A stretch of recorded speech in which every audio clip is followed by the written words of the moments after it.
Good morning. We are following up with the last in this series on the golden rule, and it's not by any means all inclusive, but Jesus said about, in the midst of don't judge and you won't be judged, don't take, try to take the speck out of your brother's eye when you got a log in your own. And then he says, don't give what's sacred to the dogs, to unclean wild animals, and don't throw your pearls to swine. It's a very interesting kind of an idea here that Jesus is saying, don't take those valuable things and just spread them indiscriminately in places where there isn't receptivity. And there's you need to be looking for receptivity. And so, Jesus is actually says this when he sends the 12 out, that they, look for a son of peace. If son of peace is there, let your peace fall in the house. If not, then let it come back to you. It's like, well, that's a little bit mysterious, but the whole idea is, what kind of receptivity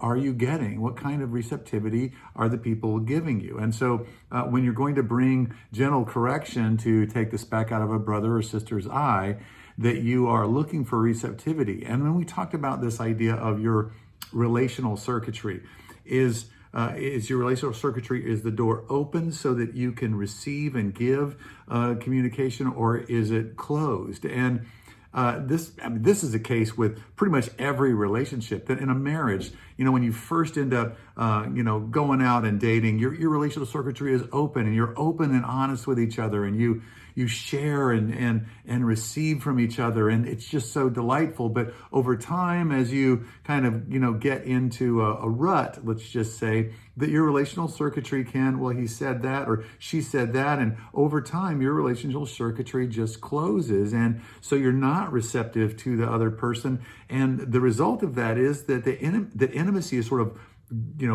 ushered out the door because your relational circuitry is closed rather than open. And so what I want to ask you to do is to just kind of pan through, survey your life, and ask the question, am I receptive to other people and in other people's input into my life? Is my relational circuitry open, or is it closed? And how's that working for me?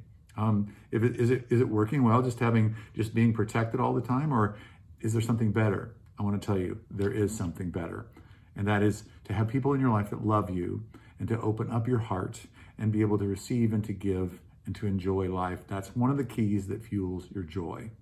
Thanks so much for joining me. We'll see you on Sunday.